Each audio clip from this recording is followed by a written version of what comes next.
আজ আমরা sir Ernst শ্যাকলটনের মানে ১৯১৪ সালের সেই অ্যান্টার্কটিকা অভিযানের শ্বাসরোধকর কাহিনীটা নিয়ে একটু গভীরে আলোচনা করব। শ্যাকলটনের ইম্পেরিয়াল ট্রান্স অ্যান্টার্কটিক এক্সপিডিশন খুবই ইন্টারেস্টিং একটা ঘটনা। একদম।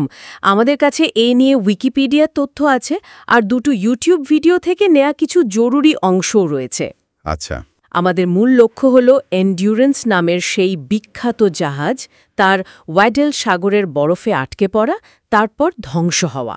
আর তারপর শ্যাকলটন আর তার ২৮ জন সঙ্গীর সেই অবিশ্বাস্য বেঁচে ফেরার লড়াই, তাই না? হ্যাঁ, ঠিক তাই। কিভাবে চরম প্রতিকূলতার মধ্যে নেতৃত্ব আর মানুষের সহনশীলতা একটা কিংবদন্তি তৈরি করল, সেটাই দেখব। চলুন তাহলে এন্ডিউরেন্স জাহাজটা দিয়ে শুরু করা যাক। এটা তো আসলে ১৯১২ সালে নরওয়েতে তৈরি হয়েছিল। আসল নামটা বোধহয় পোলারিস ছিল। হ্যাঁ ঠিক, পোলারিস।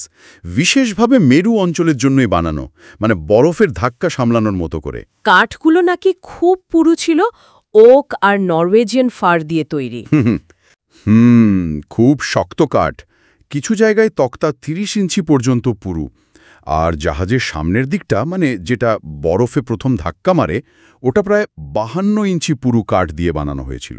ভাবা যায় সেই সময়ের সম্ভবত সবচেয়ে শক্তিশালী কাঠের জাহাজ হতেই পারে। কিন্তু একটা ব্যাপার ছিল, এটা বরফের চাপে পিষ্ট না হয়ে তার উপর ভেসে ওঠার জন্য ডিজাইন করা হয়নি, যেটা ফ্রামের মতো জাহাজের ছিল। ও আচ্ছা, শ্যাকলটন তো এটা কিনেছিলেন অ্যান্টার্কটিকা পায়ে হেঁটে পার হবেন বলে, তাই না?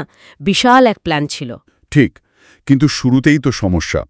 ১৯১৪ সালের ডিসেম্বরে ওয়েডেল সাগরে ঢোকার প্রায় সাথে সাথেই মানে অপ্রত্যাশিত ঘন বরফের মধ্যে পড়ে গেল জাহাজটা।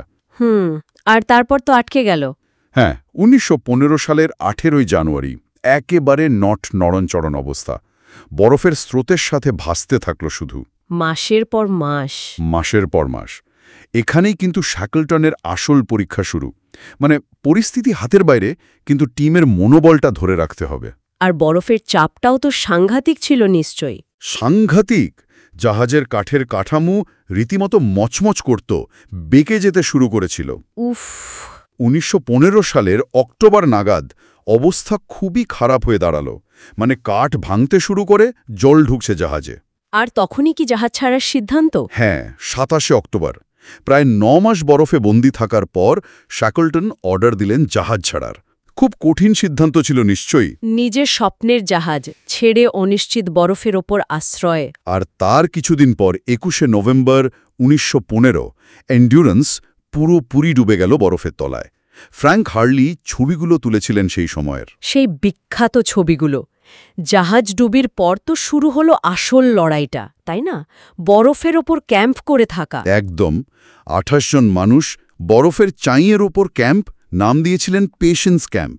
খাবার ফুরিয়ে আসছে, তখন শিকার করেই চলতে হচ্ছিল, পেঙ্গুইন, সিল। হ্যাঁ, এমনকি একটা সময় স্লেজ টানা কুকুরগুলোকেও মেরে খেতে বাধ্য হয়েছিলেন তারা। ভাবুন একবার মানসিক অবস্থাটা। কি ভয়ঙ্কর! ৪৯৭ দিন। তারপর ১৯১৬ সালের এপ্রিলে বরফ ভাঙতে শুরু করলে তারা ছোট লাইফবোট নিয়ে রওনা দিল। ৩টে ছোট লাইফবোটে বহু কষ্টে, মানে ৪৯৭ দিন পর তারা এলিফ্যান্ট আইল্যান্ড নামের একটা পাথুরে দ্বীপে পৌঁছালো। কঠিন মাটিতে পা রাখল প্রায় ১.৫ বছর পর। কিন্তু এলিফ্যান্ট আইল্যান্ডও তো জনমানবহীন। সেখান থেকে উদ্ধার পাওয়ার আশা ছিল কি? খুবই কম, প্রায় শূন্য। আর এখানেই শ্যাকলটনের সেই মাস্টার প্ল্যান। তিনি ঠিক করলেন কয়েকজনকে নিয়ে একটা ছোট্ট লাইফবোটে করে সাহায্যের জন্য যাবেন। সেই বিখ্যাত জেমস কিয়ার্ড বোটটা? হ্যাঁ, মাত্র ২২.৫ ফুটের একটা খোলা বোট, লক্ষ্য ৮০০ মাইল দূরের সাউথ জর্জিয়া দ্বীপ। ৮০০ মাইল? খোলা নৌকায়? বিশ্বের অন্যতম ভয়ঙ্কর সমুদ্রপথ ড্রেকস প্যাসেজ দিয়ে। হ্যাঁ, যেটা ভয়ঙ্কর ঢেউ আর ঝড়ের জন্য কুখ্যাত। এটা প্রায় একটা অসম্ভব যাত্রা ছিল। শ্যাকলটন, ক্যাপ্টেন ফ্র্যাঙ্ক ওয়ার্সলি আর আরও ৪ জন। কতদিন লেগেছিল? ১৬ দিনের একটা নারকীয় লড়াইয়ের পর তারা সাউথ জর্জিয়া পৌঁছালেন, কিন্তু দ্বীপের ভুল দিকে, মানে জনবসতির উল্টো দিকে। ওহ, তাহলে আবার পথ চলা। শ্যাকলটন, ওয়ার্সলি আর টম ক্রিন, এই ৩ জন ৩৬ ঘণ্টায় বরফে ঢাকা পাহাড়, হিমবাহ পেরিয়ে দ্বীপের অন্য পারে ওয়েলিং স্টেশনে পৌঁছালেন। এমন একটা ট্রেক যা আগে কেউ করেনি। অবিশ্বাস্য, এই অবস্থাতেও এই মানসিক জোর! এর পরের কাজটা ছিল এলিফ্যান্ট আইল্যান্ডে বাকি ২২ জনকে উদ্ধার করা। সেটাও সহজ ছিল না মোটেই। কয়েকবার চেষ্টা করেও ব্যর্থ হয়েছিলেন শুনলাম। হ্যাঁ, ৩ বার চেষ্টা ব্যর্থ হয়। আবহাওয়া, বরফ, নানা বাধা।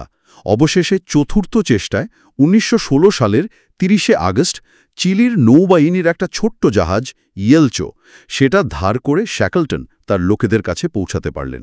আর সবচেয়ে অবাক করা ব্যাপার, এত কিছুর পরেও কিন্তু সবাই বেঁচে ছিলেন, ২৮ জনই। এটাই তো প্রায় মিরাকল। শ্যাকলটনের লিডারশিপ আর পুরো টিমের সহনশীলতার চূড়ান্ত নিদর্শন। আর এই গল্পের শেষটা যেন আরও নাটকীয়। ২০২২ সালে এন্ডিউরেন্সের ধ্বংসাবশেষ খুঁজে পাওয়া গেল। হ্যাঁ, প্রায় ১০৭ বছর পর ৫ মার্চ ২০২২ ওয়েডেল সাগরে প্রায় ১০,০০০ ফুট গভীরে।